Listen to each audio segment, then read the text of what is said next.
Hallelujah, praise the lord. ప్రభువైన యేసుక్రీస్తు నామములో మీ అందరికీ వందనములు. అందరూ బాగున్నారా అమ్మ? ఉదయమే లేచి ప్రార్థన చేస్తున్నారా? మేము కూడా మీ కొరకు ప్రార్థిస్తున్నాము.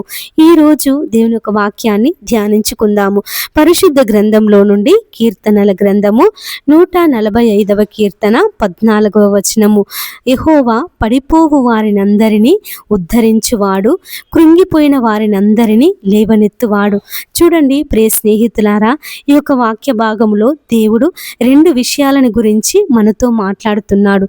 మొదటగా పడిపోవు వారినందరినీ ఉద్ధరించువాడు, కృంగిపోయిన వారినందరినీ లేవనెత్తువాడు. మరి మొదటగా పడిపోయిన వారిని దేవుడు ఏ విధంగా ఉద్ధరిస్తాడో ధ్యానించుకుందాము.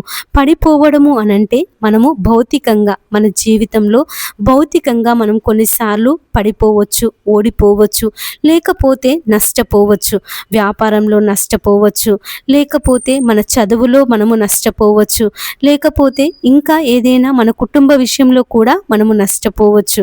మనము ఏ విషయంలో నష్టపోయినా కూడా దేవుడు వాటి నుండి మనలను ఉద్ధరిస్తాను అని దేవుని యొక్క వాక్యము సెలవిస్తుంది. ఉదాహరణకు పరిశుద్ధ గ్రంథంలో సామెతల గ్రంథము 24వ అధ్యాయము 16వ వచనంలో చూచినట్లయితే, నీతిమంతుడు 7 మార్లు పడినను తిరిగి లేచును అని ఆయన యొక్క వాక్యము సెలవిస్తుంది. చూడండి ప్రియ స్నేహితులారా, మనము దేవుని యందు భయభక్తులు కలిగి దేవుని యొక్క నీతిని అనుసరించి మనము జీవించినప్పుడు మనము ఎన్ని మార్లు పడిపోయినా ఆయన మనలను లేవనెత్తే దేవుడు, తిరిగి మనలను మన స్థానములో నిలబెట్టే దేవుడు. మనము పడిపోవడము దేవుని యొక్క ఉద్దేశము కాదు. మనము పడిన స్థితిలోనే ఉండడము దేవుని యొక్క ఉద్దేశము కాదు. మనము ఎలాంటి పాపపు స్థితిలో పడిపోయినా, ఎలాంటి నష్టపోయినా, ఎలాంటి కృంగిన స్థితిలో మనమున్నా దేవుడు ఆ పరిస్థితుల నుండి మనలను పైకి లేవనెత్తే దేవుడు. పైకి లేవనెత్తడమే కాకుండా మనలను ఉద్ధరిస్తాను, ఆదరిస్తాను, బలపరుస్తాను అని దేవుని యొక్క వాక్యము సెలవిస్తుంది.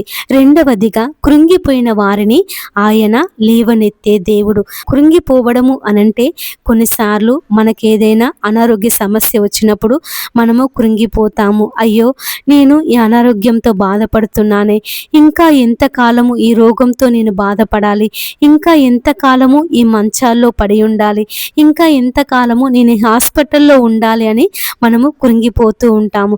కొన్నిసార్లు మన పిల్లలు ఏదైనా చెడు పనులు చేసినప్పుడు, మన మాట వినకుండా ఎవరినైనా అబ్బాయిని కానీ అమ్మాయిని కానీ ప్రేమించినప్పుడు మనము కృంగిపోతాము. అయ్యో, నా పిల్లలు అలా అయిపోతున్నారే, వారి జీవితం ఎలా బాగుపడుతుంది, వాడు ఎలా దారికి వస్తాడు, నా మాట వినడం లేదే అని మనము పదే పదే వాళ్ళని గురించి ఆలోచించి కృంగిపోతూ ఉంటాము.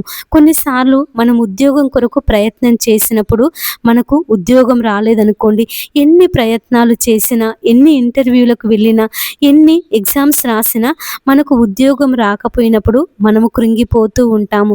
కానీ దేవుని యొక్క వాక్యము ఏమని సెలవిస్తుందంటే, కృంగిపోయిన వారిని లేవనెత్తే దేవుడు. అంటే మనము చాలాసార్లు ఒంటరిగా ఉన్నప్పుడు మానసికంగా కూడా కృంగిపోతూ ఉంటాము. కానీ దేవుడు మనలను ఆ కృంగిన స్థితిలో నుండి, ఆ పడినటువంటి స్థితిలో నుండి మనలను పైకి లేవనెత్తుతాను అని సెలవిస్తున్నాడు. కీర్తనల గ్రంథము 34వ కీర్తన 18వ వచనంలో దేవుని యొక్క వాక్యము ఈ విధంగా సెలవిస్తుంది. విరిగిన హృదయము గల వారికి యెహోవా ఆసన్నుడు, నలిగిన మనసు గల వారిని ఆయన రక్షించును. చూడండి ప్రియ స్నేహితులారా, 1 పేతురు 5వ అధ్యాయము 7వ వచనంలో, ఆయన మిమ్మును గూర్చి చింతించుచున్నాడు గనుక మీ చింత యావత్తు ఆయన మీద వేయుడి. మన కన్నీటిని తుడిచే దేవుడు, మన యొక్క బాధలను చూచే దేవుడు.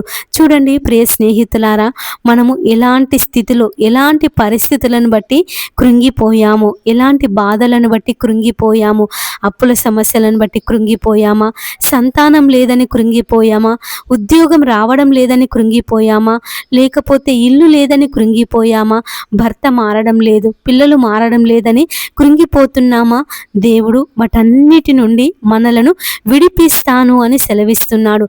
అంతేకాకుండా మొదటి పేతురు పత్రిక 5వ అధ్యాయము 7వ వచనంలో, మీ చింత యావత్తు నా మీద వేయుడి, మీరు దేనిని గురించి బాధపడకండి, దేనిని గురించి చింతపడకండి.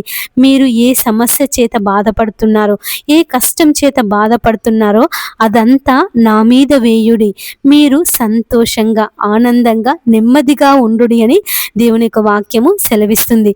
చూడండి ప్రియ స్నేహితులారా, మన పిల్లలు ఏదైనా కష్టపడి పనిచేస్తున్నప్పుడు తల్లిదండ్రులు మనసు చాలా గాయపడుతుంది. నా పిల్లలకు నేను సహాయం చేయాలి, నా పిల్లలు కష్టపడిపోతున్నారని మనకు శరీరం సహకరించకపోయినా, మన ఆరోగ్యము సహకరించకపోయినా కూడా మన పిల్లలకు సహకరించాలని మనము ఏదో ప్రయాస పడుతూ ఉంటాము. దేవుడు కూడా ఏమని సెలవిస్తున్నాడంటే, మన బాధలలో మన కష్టాలలో మనలను ఒంటరిగా విడిచిపెట్టను, మీ బాధలు మీ కష్టాలు నేను భరించుకుంటాను, నేను వాటన్నిటిని నేను తీరుస్తాను, మీరు సంతోషంగా ఉండుడి అని దేవుడు మనతో ఇక్కడ మాట్లాడుతున్నాడు. యెషయా గ్రంథము 41వ అధ్యాయము 10వ వచనంలో, భయపడకుము, నేను నీకు తోడై ఉన్నాను, నా నీతి గల దక్షిణ హస్తముతో నిన్ను ఆదుకొందును. చూడండి ప్రియ స్నేహితులారా, దేవుడు ఇక్కడ ఏమని సెలవిస్తున్నాడంటే, భయపడకండి, నేను మీకు తోడై ఉన్నాను, నా నీతి గల దక్షిణ హస్తంతో నిన్ను ఆదుకొందును, మనలను ఆదుకుంటాను అని సెలవిస్తున్నాడు. అంటే ఏ విషయమును గురించి మీరు భయపడకండి. పరీక్షల్లో ఫెయిల్ అయ్యామని భయపడకండి, అప్పుల సమస్యలు ఉన్నాయని భయపడకండి, ఆర్థిక ఇబ్బందులు ఉన్నాయని భయపడకండి, ఇంట్లో పరిస్థితులు బాగలేవని భయపడకండి, అనారోగ్య సమస్యలతో బాధపడుతున్నామని భయపడకండి, పిల్లలు మాట వినడం లేదు, భర్త త్రాగుతున్నాడు అని భయపడకండి. దేనిని గురించి మీరు భయపడకండి, నేను వాటన్నిటి నుండి మిమ్మల్ని విడిపించి నా దక్షిణ హస్తంతో మిమ్మల్ని ఆదుకొందును అని దేవుని యొక్క వాక్యము సెలవిస్తుంది. కాబట్టి ప్రియ స్నేహితులారా, ఈ ఉదయకాలము ఇంత గొప్ప వాగ్దానము ద్వారా దేవుడు మనతో మాట్లాడి ఉన్నాడు. కాబట్టి మనము దేనిని గురించి బాధపడకుండా, దేనిని గురించి చింతపడకుండా, మన ప్రభువైన యేసయ్య వైపు మన హృదయాలను తెరచి, మన మనస్సులను తెరచి, ఆయన పాదాల చెంత మన సమస్త బాధలు పెట్టినప్పుడు ఆయన మన బాధలను తీర్చే దేవుడు. మన సమస్యలన్నిటి నుండి మనలను విడిపించి, పడిపోయిన స్థితిలో నుండి మనలను పైకి లేవనెత్తి ఉద్ధరించే దేవుడు. కృంగిపోయిన స్థితిలో నుండి మనలను విడిపించి మనలను ఆదరించే దేవుడు. కాబట్టి ప్రియ స్నేహితులారా, ఈ ఉదయకాలం మనమందరము దేవునికి ప్రార్థన చేసుకుందాము. అందరూ తలలు వంచినట్లయితే చిన్న ప్రార్థన చేసుకుందాము. పరిశుద్ధుడవైనటువంటి మా ప్రియ పరలోకపు తండ్రి, నీ పరిశుద్ధ నామానికి వందనాలు, స్తోత్రములు చెల్లిస్తున్నాను ప్రభువా.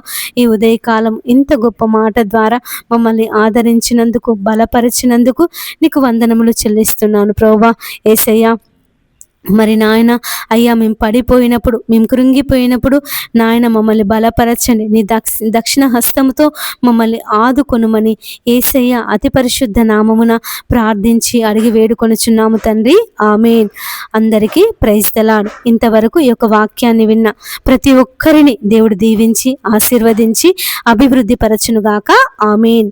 God bless you.